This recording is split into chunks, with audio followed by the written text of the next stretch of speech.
Hola, bienvenidas, bienvenidos, bienvenides a Velada Metafísica, un podcast de conversaciones que nace a raíz de la idea de que conozco personas muy interesantes y talentosas y quiero que compartan sus ideas con el mundo. El día de hoy estoy con mi amigo Juan, que nos conocemos de una vida pasada muy maravillosa. Y hoy invité a Juan a hablar de salud mental, terapia Gestalt y acompañamiento psicológico. Preséntate, por favor. Eh, ay. Bueno, pues primero que todo, muchas gracias Is por la invitación. Eh, para mí en realidad es como un placer pues y un honor como conversar contigo y con ustedes pues sobre estos temas. ¿Qué más? Bueno, pues mi nombre es Juan Restrepo, yo soy psicólogo como tal, también tengo una formación en terapia Gestalt, que es como una de las formas, digamos, de trabajar en la terapia, de muchas formas que puede haber, pues como de acercarse al trabajo con el paciente, la persona. Em, bueno, y aparte de la psicología, también me dedico como un poco al arte, a la escritura, pues como más específicamente. em, y eso, pues me presentaría de esa forma. Listo. Para iniciar, me gustaría que nos contaras para qué sirve la terapia psicológica y cuáles son los límites de esta. Bueno, pues yo diría que la terapia psicológica sirve para dos cosas fundamentalmente. Una, y esto va a sonar muy cliché, pero ya voy a eso, y es conocerse mejor a uno mismo o a una misma. Y en segundo lugar, poder transformar o poder cambiar ciertos aspectos o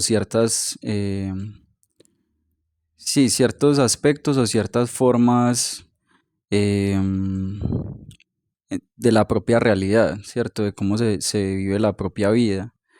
Porque digamos, si uno está muy a gusto y muy satisfecho de cómo funciona su vida, pues difícilmente va a llegar al consultorio, pues o a buscar este tipo de apoyo. Creo que eso del conocerse a uno mismo, digamos que mm, el modo de participar, digamos ahí la terapia o el apoyo del terapeuta, es poder ser un observador testigo de la experiencia del otro, ¿cierto? De cuáles son como esas formas más habituales de pensar, de sentir y de actuar. Que eso viene siendo como los tres pilares del comportamiento humano o el comportamiento de una persona, ¿cierto? Que se divide en muchas cosas, pero que lo podemos resumir en eso, en cómo piensas, en cómo sientes, en cómo actúas. Entonces digamos que la terapia psicológica sirve para conocerse un poco más en ese sentido, pero teniendo como apoyo como este ojo externo, em, este observador testigo que por supuesto va a tener una mirada mucho más imparcial de esa experiencia, de esa existencia y de esa realidad. Y en segundo lugar, ahí sí pues como poder cambiar, mm, poder intentar cambiar o poder cambiar efectivamente lo que no esté siendo satisfactorio para uno mismo. Y es, digamos, en ese orden. Muchas veces yo les digo a los pacientes o a las pacientes como que antes de modificar algo en el territorio hay que tener muy claro el mapa. Entonces, de hecho hay una terapia, como un enfoque terapéutico como relativamente nuevo en la historia de la psicoterapia, que se llama DBT en inglés o eh, terapia dialéctico comportamental. Y tiene que ver también con un enfoque que ellos llaman la terapia de aceptación y compromiso. Entonces ellos dicen como que antes de uno intentar cambiar, mm, como a toda costa algo de su propio comportamiento, primero hay que saber observar como lo que está pasando, afirmarlo, validarlo, en últimas como aceptar cómo está siendo tu realidad, cómo estás dirigiendo tu propio comportamiento y ya luego de eso pues sí comenzar el camino del cambio. Entonces digamos que para eso sirve la terapia. Eh, la otra respuesta es un poco más corta, digamos la de como de cuáles son esas limitaciones o para qué nos sirve la terapia. Y yo diría que la terapia nos sirve primero para brindar soluciones rápidas o definitivas frente a situaciones complejas. Porque digamos lo que uno como terapeuta recibe en el consultorio son situaciones supremamente complejas, sobre todo emocionales, relacionales. Y también es algo que le digo muchas veces a los pacientes, como un juego de palabras más que todo, como un monstruo, digamos, que se lleva formando meses, años. Eso no se va, o sea, ese monstruo no se va a transformar en cuestión de 2 semanas ni de 2 meses. Entonces, para eso nos sirve la terapia psicológica. La terapia psicológica es como, es una muleta, ¿cierto? Digamos que uno para superar como estados incómodos o de sufrimiento, sea desde el pensar, el sentir o el actuar, mm, digamos que uno tiene muchos apoyos en la vida, ¿cierto? Pues como la familia, los amigos, el amor, el arte, el trabajo, lo que sea, el deporte. Y todo eso son apoyos para uno como moverse en su experiencia y salir adelante, como se dice. La terapia psicológica es un apoyo más, es una muleta más, pero pues desde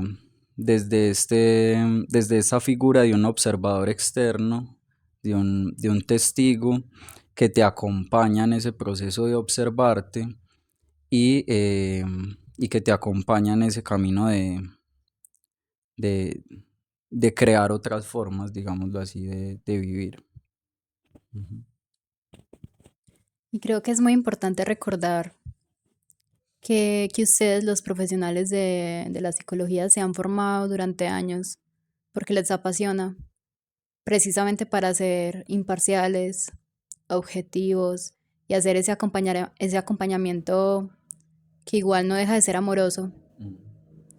Porque pues yo tengo personas cercanas que me dicen, es que no voy a terapia porque ¿qué le va a importar al terapeuta lo que yo tenga para decir? Y es como, precisamente a ustedes los mueve como ese deseo de ayudar a las personas a transformar positivamente su vida y tienen esa disposición abierta para recibir a la gente que llega.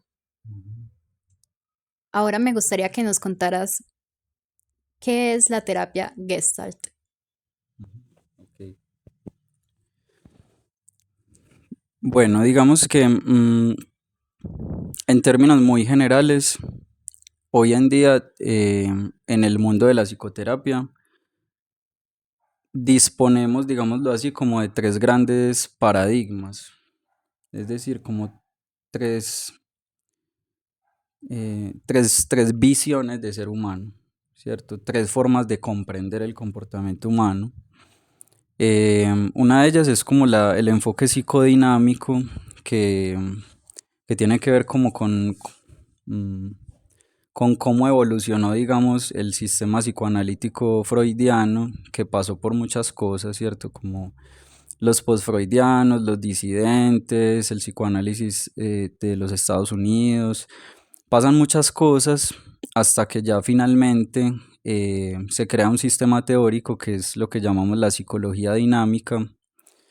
Mm, y bueno, digamos que ya esto sí viene siendo desde mi punto de vista psicología, porque se han formulado estas teorías acompañadas de investigación y demás. Y digamos este enfoque psicodinámico tiene una comprensión, digamos, del paciente, por ejemplo, mucho más centrado en esas primeras relaciones de la vida, como en las relaciones tempranas con los padres, los tipos de vínculos que se formaron ahí, los tipos de apego.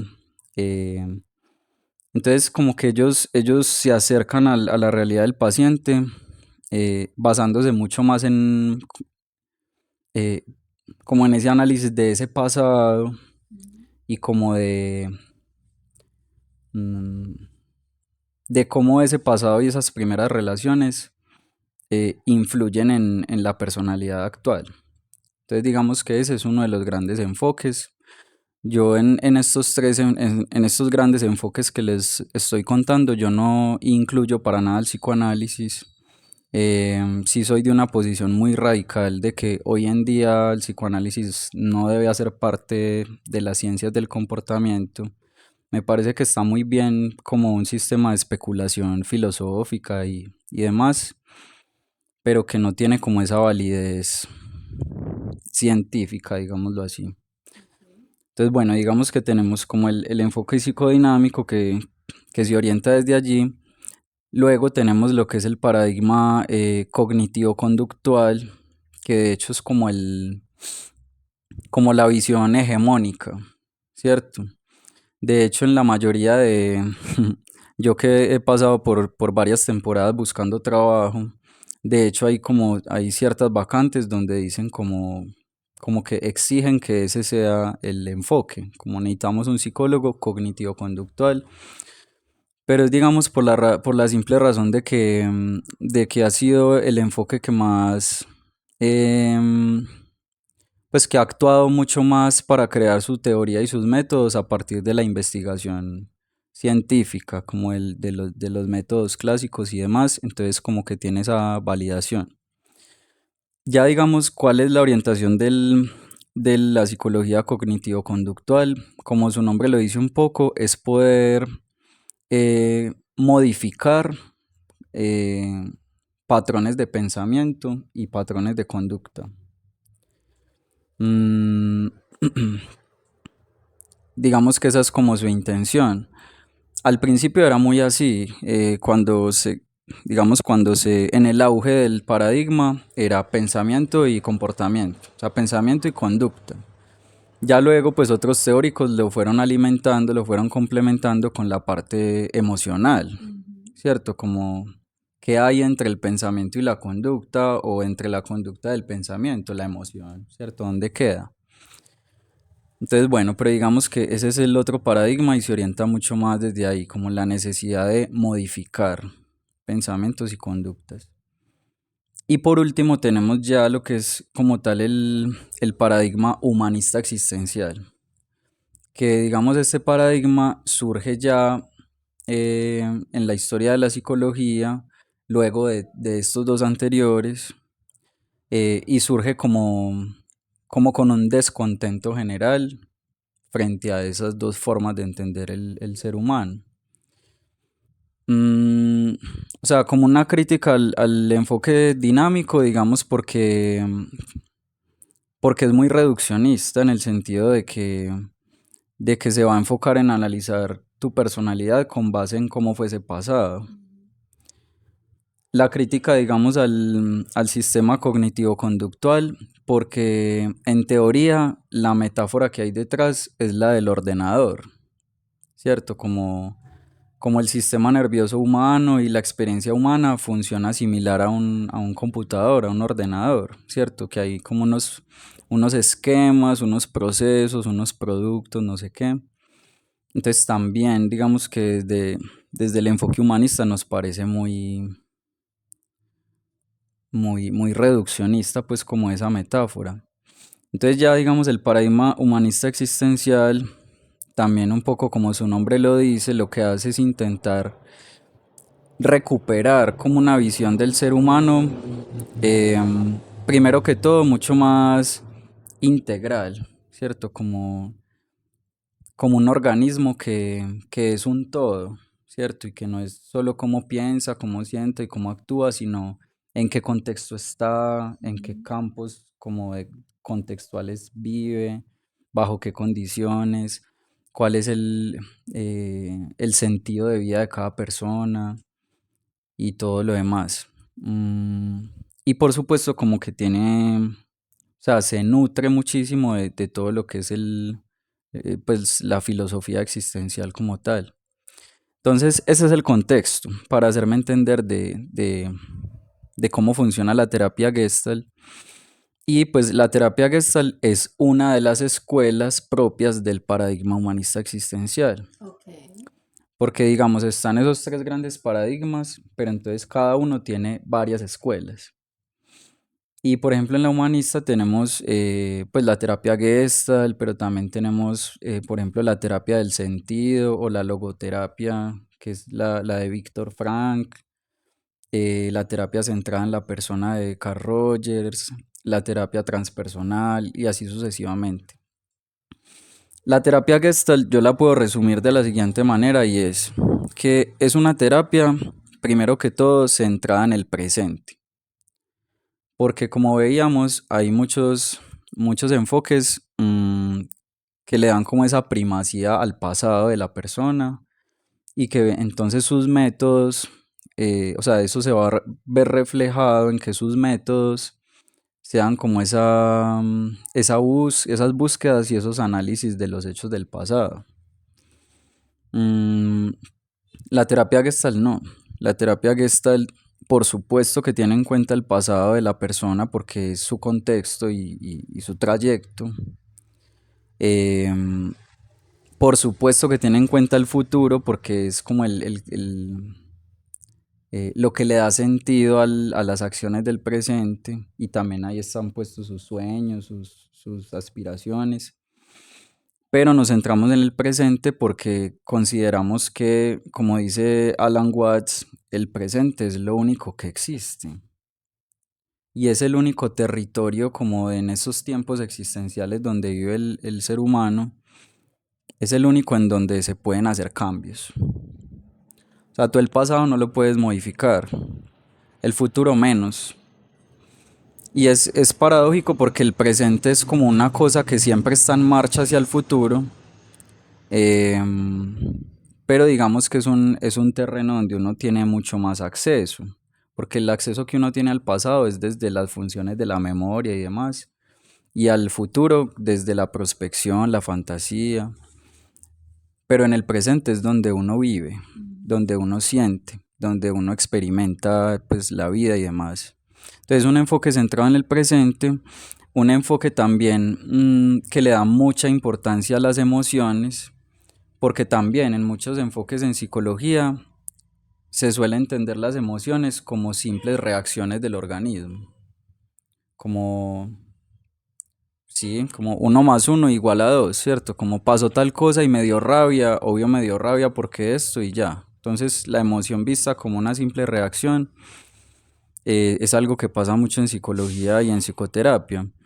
En terapia humanista y sobre todo en terapia Gestalt, nosotros le damos como esa validación o esa legitimación a las emociones como mensajeras útiles del presente, ¿cierto? Es como cada emoción y sobre todo las emociones más básicas tienen una razón de ser. Cuando tú estás como experimentando un estado emocional muy fuerte en una situación, no solo lo que piensas y no solo lo que haces en medio de esa situación es importante, sino que cómo tú te sientes y todo lo que estás sintiendo con base en esa situación es información útil para transformar esa situación. Entonces, eso es lo segundo. Y lo tercero es que es una terapia en la que también intentamos recuperar el cuerpo. Y digo recuperar, primero porque tú sabes como que en el mundo occidental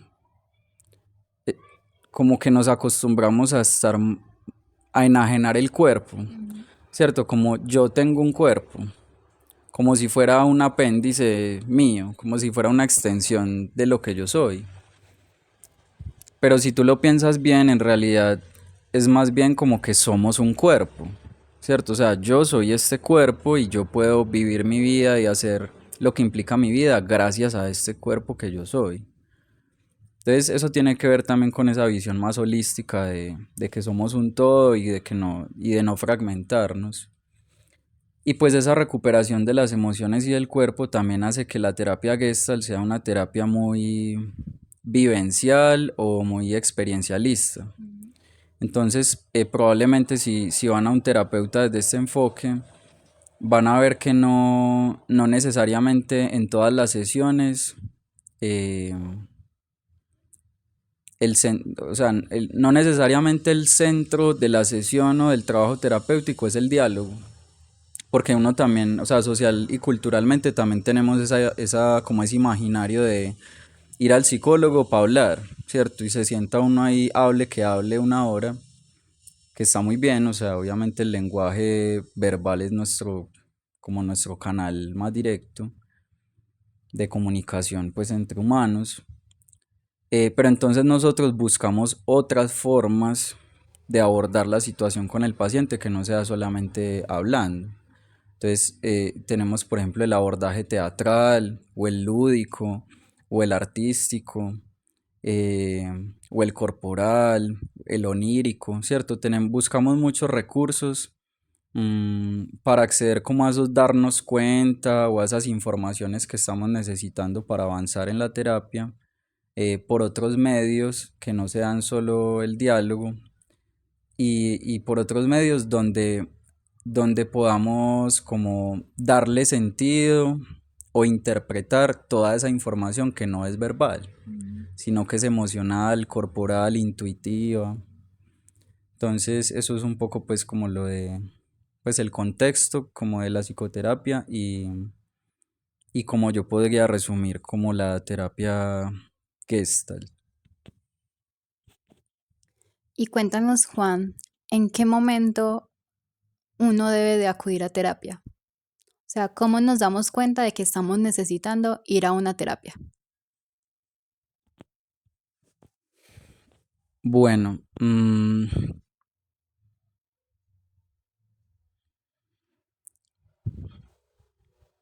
a ver, pues hay una palabra que usamos mucho acá, como los paisas y eso, que es como el estar encartado, ¿cierto? Como el sentirse encartado, encartado. Em, yo pienso que hay momentos de la vida donde uno o una se va a sentir encartado con uno mismo. Mm, entonces vuelvo como a los pilares del comportamiento. O sea, uno puede estar encartado con el pensamiento, o sea, con las propias formas en las que uno se ha acostumbrado a pensar. ¿Cierto? Y ahí estamos hablando de obsesiones, dificultades de autoestima, o sea, como muchas formas en las que uno se puede tropezar con el propio pensamiento y sobre todo como con ese diálogo interno de cómo se habla uno a uno mismo, de cómo se trata uno a uno mismo, etcétera. Pero uno también se puede encartar con la forma en la que siente. Sobre todo hoy en día, pues como en mi generación, en tu generación, como en estas generaciones más próximas. De hecho, hay algo que se está investigando mucho hoy en día en neurociencia, que es la teoría PAS, PAS, como personas altamente sensibles. Entonces, como que también somos una generación que puede encartarse mucho con la experiencia emocional, ¿cierto? O sea, cómo vivimos y qué hacemos con las emociones, los sentimientos, los estados de ánimo y sobre todo como las dos grandes síntomas como por excelencia de esta época que son pues la depresión y la ansiedad. Que, que como diría Mark Fisher pues como que son incluso eh, son como síntomas del mismo capitalismo pues y no solamente como problemas clínicos o diagnósticos clínicos en psicología. Entonces, bueno, uno también puede encartarse con eso con la forma de sentir, porque digamos, siente mucho o por el contrario uno está desensibilizado. mm, y bueno, y todo lo que pueda pasar ahí, ¿cierto? Como las dificultades con la impulsividad, por ejemplo, las formas de autodestrucción y demás. Bueno, y por último, uno también puede encartarse con los actos como tal, o sea, con tu conducta, cómo actúas también. Y ahí estamos hablando de lo que llamamos patrones de comportamiento, adicciones, relaciones interpersonales como conflictivas o caóticas. Entonces, la respuesta es esa, como que muchas veces uno está encartado en alguno de esos tres sentidos, o en dos de ellos, o en los tres, que sería ya el escenario más difícil. Y obviamente uno comienza a hacer cosas para enfrentar ese encarte, ¿cierto? Entonces hablo con un amigo, o qué sé yo, cambio ciertos hábitos, o qué sé yo, o vivo cierta forma de espiritualidad. O sea, uno tiene como muchos apoyos a los cuales recurrir para desembarazarse de ese encarte. Entonces, ¿cuándo acudir a terapia? Cuando primero tú ya te has visto encartado en alguno de esos sentidos, y sobre todo si hay sufrimiento, o sea, como si estás como en alguno de esos escenarios y llevas un tiempo considerable donde tú sientes que estás sufriendo de cuenta de eso. Pero entonces tú ya has recurrido como a esos otros apoyos de tu vida para intentar mitigar o transformar eso, pero no funciona. Entonces creo que ese es el escenario más ideal para buscar un terapeuta eh, con esas condiciones pues que acabo de mencionar, porque entonces ya posiblemente como el apoyo de alguien pues como nosotros que hemos sido formados en ciencias del comportamiento, que tenemos esa capacidad de acompañar ese tipo de dificultades. Y también como tú decías ahorita, o sea, no solo como desde esa objetividad o esa imparcialidad, sino que, o al menos digamos, mi propia forma de ser terapeuta es implicándome en la situación con el otro, ¿cierto? Participando en ella, sintiendo con él, metiéndole cariño y amor al proceso del otro, dándole importancia, ¿cierto? Y dándole sentido. Entonces creo que es eso. Creo que esa sería mi respuesta y no lo había visto como desde esa palabra pues del encarte, pero me llegó como en este momento. Mira que me haces pensar mucho en la importancia de la alfabetización emocional. Porque, por ejemplo, cuando yo estuve en terapia Gestalt, mi terapeuta me decía, yo pues estaba como en mi relato, ¿cierto? Elaborando. Y yo le decía, es que pienso que tengo mucha rabia. Y ella me decía, no, sientes que tienes mucha rabia, ¿cierto? Y a mí me cuesta todavía mucho esa distinción entre lo que pienso, lo que siento, lo que hago. Ujú. Y quería como recalcar la importancia de la alfabetización emocional.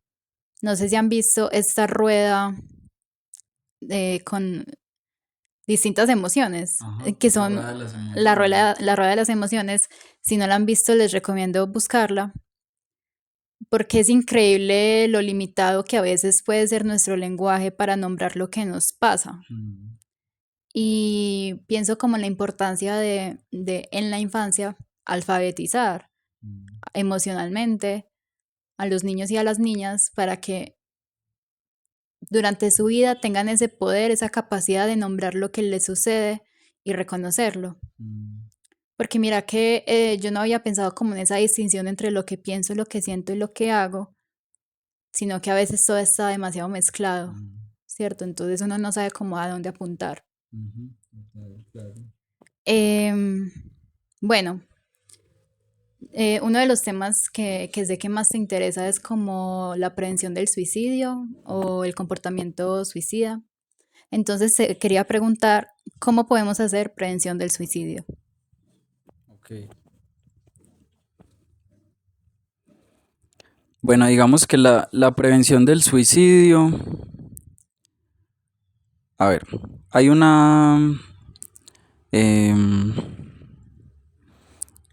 ¿cómo se dice esto? O sea, hay como hay una teoría bastante importante como en ciencias sociales en general, no solo en psicología, que se llama la teoría ecológica o la teoría de los sistemas, de un autor que creo que se apellida Bronfenbrenner. Em, entonces digamos que lo que le explica es que hay mm, como microsistemas y se van expandiendo, ¿cierto? Como em, una cosa somos, digamos, tú y yo, ¿cierto? Como tú y yo como amigos y en el medio que nos hizo amigos, que es el arte, por ejemplo, ¿cierto? Pero otra cosa es como entonces el medio artístico y cultural de Medellín y otro el del país y otro el de Latinoamérica y así con todo, ¿cierto? Entonces, em, como que le explica que la sociedad funciona como en ese sentido de lo micro a lo macro y viceversa. Entonces como que uno o una está inmersa como en todos esos campos al mismo tiempo. Estoy diciendo esto porque pienso que la prevención del suicidio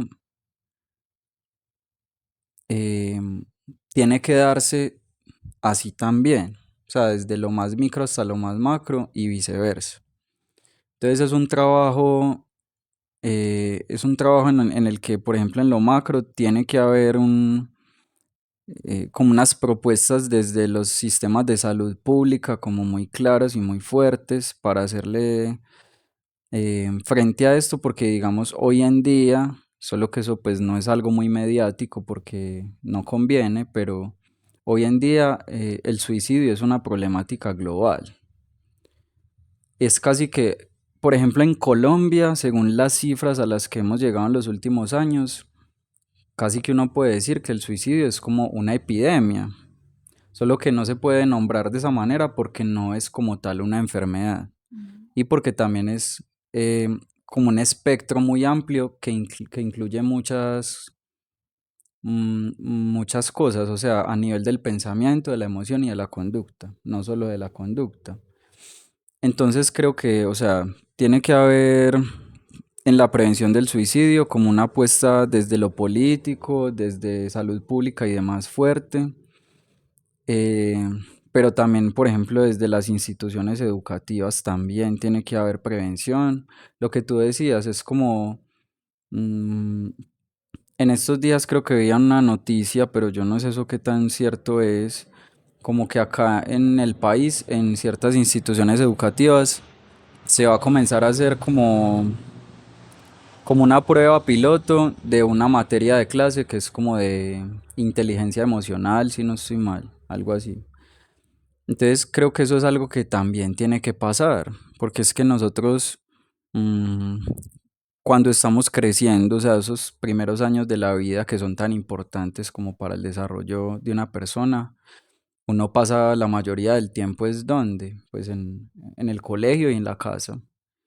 Entonces pienso que debe haber como un espacio en estos entornos primero donde se pueda sentir, ¿cierto? O sea, como que no, que desde chiquito no esté uno acostumbrado a tapar la rabia, ¿cierto? Como a desviar la rabia, a tapar la tristeza, eh, a huirle a las emociones negativas, sino que incluso desde la familia, como que las emociones puedan aparecer y se les dé lugar y se les dé sentido y se gestionen.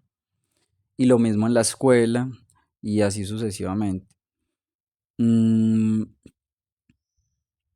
Entonces sí, como que a lo que intento ir es que más allá de cómo tú como persona individual, o digamos tú como mi amiga, digamos si yo estuviera en una situación suicida, más allá de ese sistema micro, en esos sistemas más amplios tienen que haber, tiene que haber todo el tiempo alternativas mm, que estén diseñadas para la prevención del suicidio, incluso un paso antes de eso, que estén diseñadas como para la prevención de, por ejemplo, del desarrollo de los trastornos emocionales, que en el entorno clínico pues son como los trastornos y los diagnósticos más relacionados con el suicidio.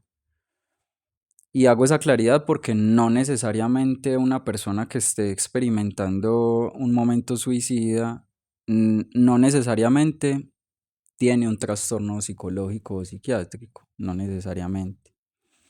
Ahora bien, desde lo más micro, ¿cómo podemos hacer prevención del suicidio? Primero, quitándonos el miedo de estos temas, ¿cierto? Porque puede ser un tema que incluso hoy en día como que hay muchos tabú frente a eso, frente a esto hay mucho tabú, muchos mitos, muchos miedos.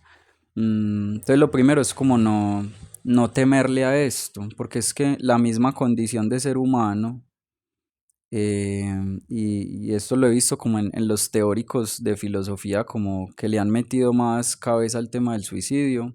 Ellos dicen, si hay algo que a nosotros nos diferencia de los otros organismos animales, por supuesto es la conciencia, pero más allá de eso es la conciencia de mortalidad, la conciencia de que somos seres finitos.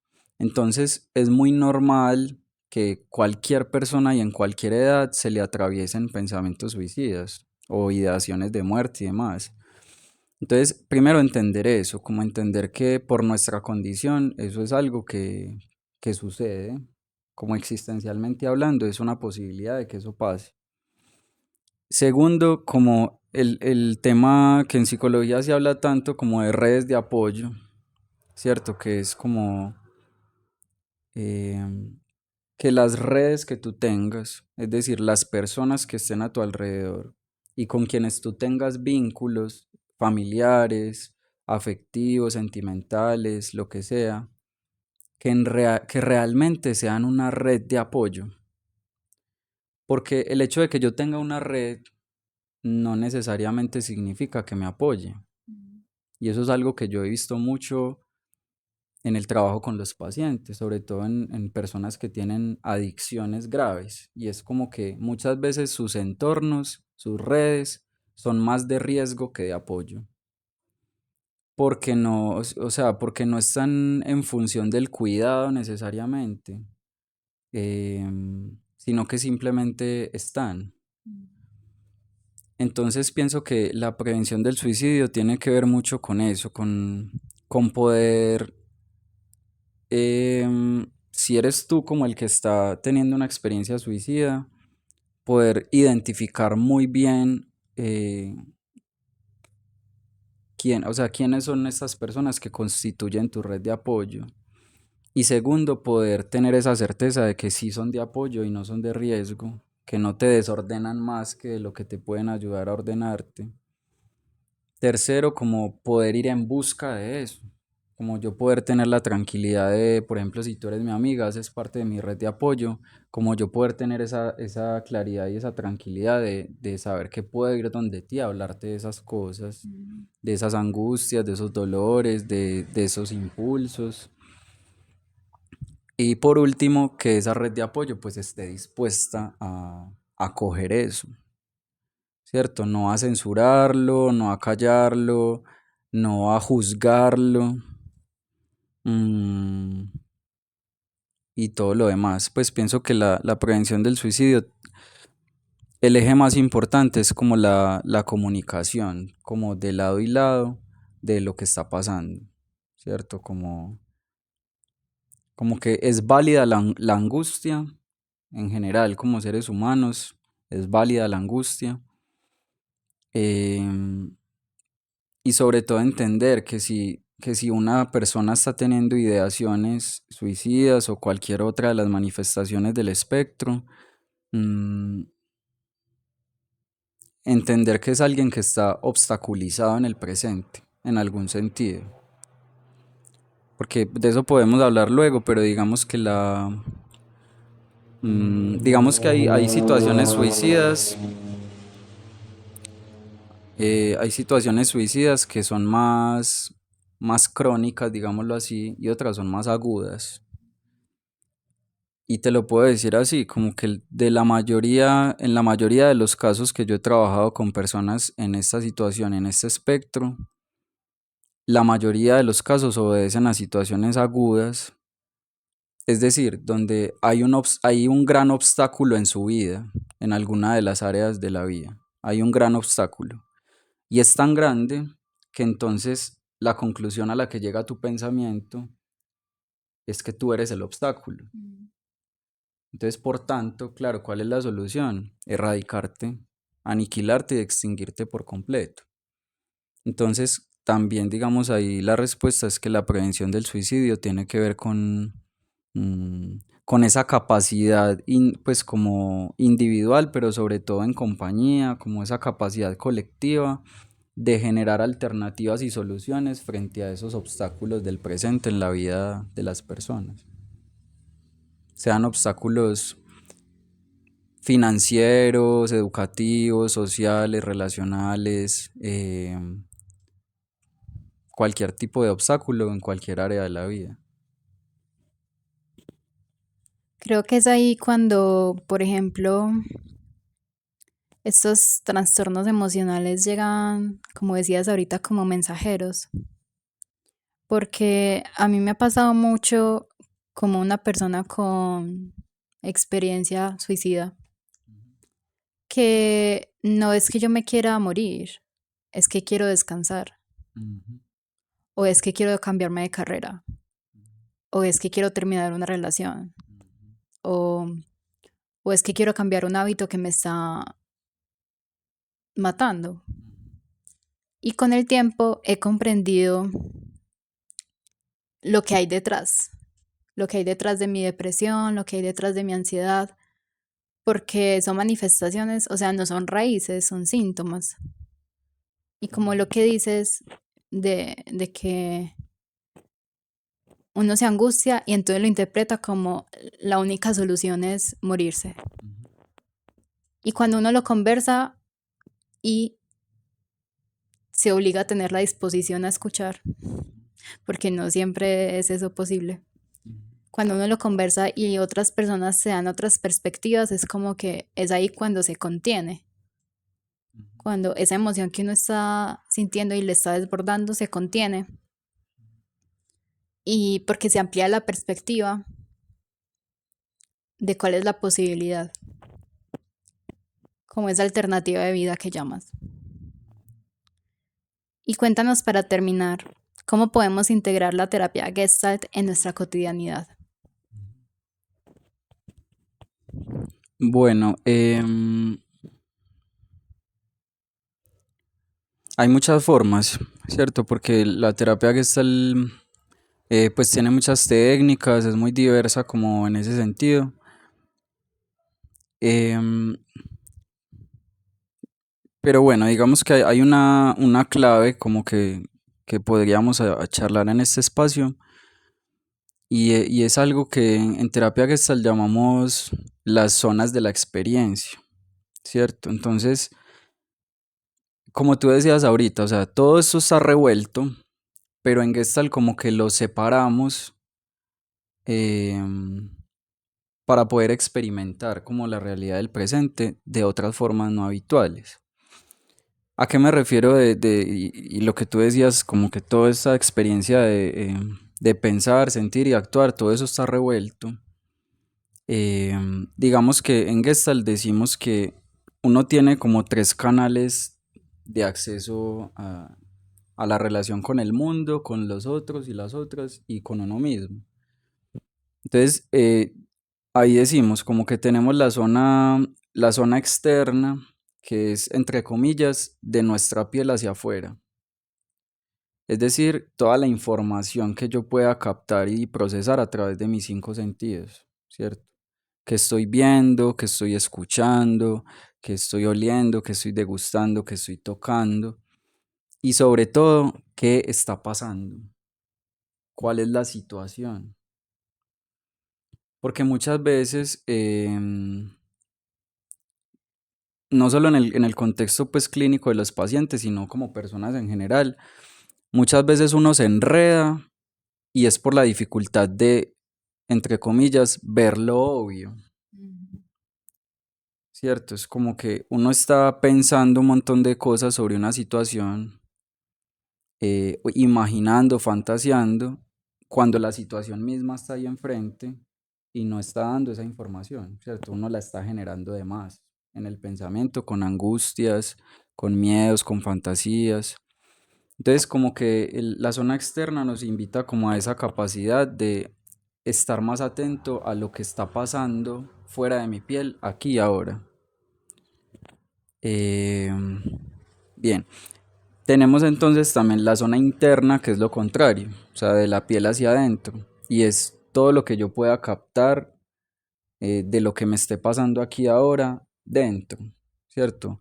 Entonces, sensaciones, emociones, sentimientos, estados de ánimo, pero también lo que llamamos la propiocepción, es decir, cómo siento en este momento los músculos, los huesos, los órganos, mi respiración. El latido del corazón. Exacto, el latir del corazón.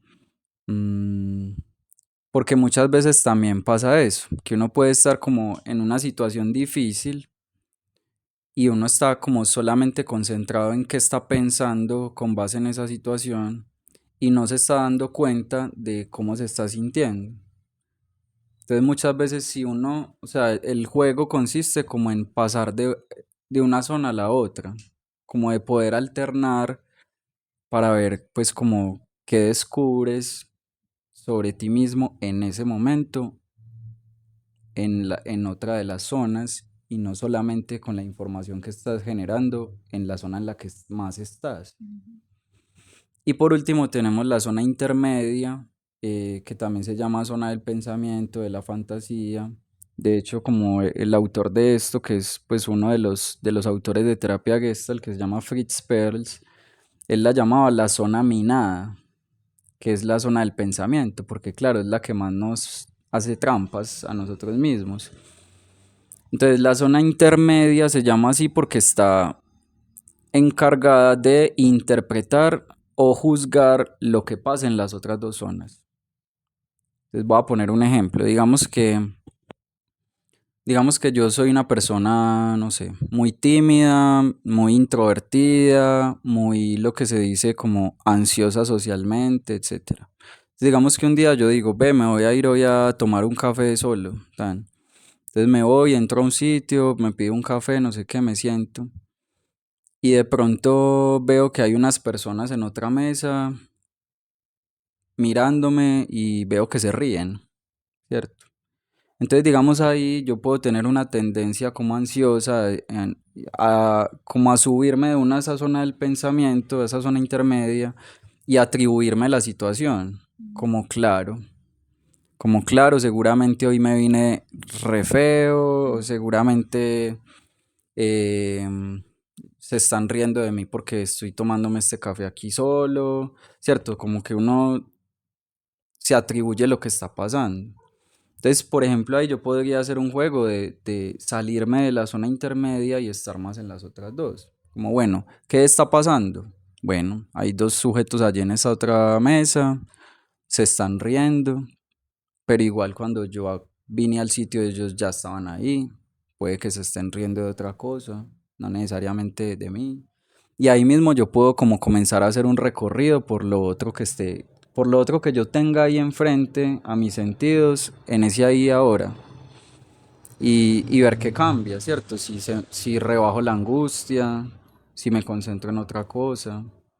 O puedo irme a la zona interna a dejar de prestarle atención tanto a eso que estoy pensando y eso que estoy observando y concentrarme un momentico en cómo estoy respirando, cómo siento el cuerpo, cómo estoy sentado, qué estoy haciendo yo acá, cómo me supo este café que me estoy tomando, ¿cierto? Entonces, a lo que voy es una herramienta, me parece una herramienta muy útil de lo que me preguntas de cómo llevar a la cotidianidad un poco la práctica de la Gestalt y es como poder experimentarse completo o completa desde estas tres zonas, porque normalmente uno va a tener una tendencia, como inconscientemente uno va a tener una tendencia a pasar mucho más tiempo en alguna de esas zonas.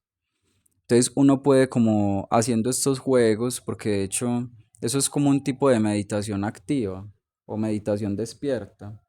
Y hay técnicas para eso. Por ejemplo, hay una muy chévere que se llama el continuo de la atención. Entonces uno va haciendo juegos, pasando como por las tres zonas. Por ejemplo, aquí mismo yo podría como comenzar a decir en voz alta, como ve, en este momento me doy cuenta de tal cosa y de tal otra y de tal otra, y voy pasando por todas las zonas y pues algo va cambiando, ¿cierto? Como que puede que si estuviera angustiado, algo cambie en esa forma de sentir. Si estuviera pensando mucho en algo, seguramente voy a pensar en otras cosas. Mm, Entonces la Gestalt tiene mucho que ver con eso, con experimentar el mundo desde esos tres lugares y no solamente desde alguno de ellos. Ujú.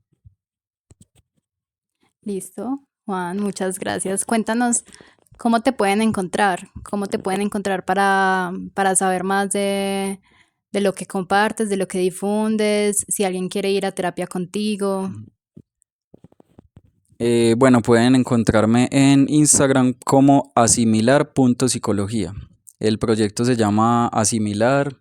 Es chévere, es bonito porque em, asimilar es una palabra que tiene que ver como con una función básica del crecimiento, del desarrollo de cualquier organismo, ¿cierto? Una planta, un animal, un humano. Como que para yo crecer y desarrollarme tengo que asimilar como información del entorno. Entonces, así se llama el proyecto, ahí pues brindo como varios tipos de servicios psicológicos y demás, y por supuesto pues quien quiera consultar en psicología o iniciar un proceso terapéutico, pues desde el saber y desde el amor, pues ahí estoy dispuesto. Asimilar.psicología. Gracias. Muchas gracias por vernos, muchas gracias por escucharnos. Nos vemos en una próxima velada metafísica. ¡Chao!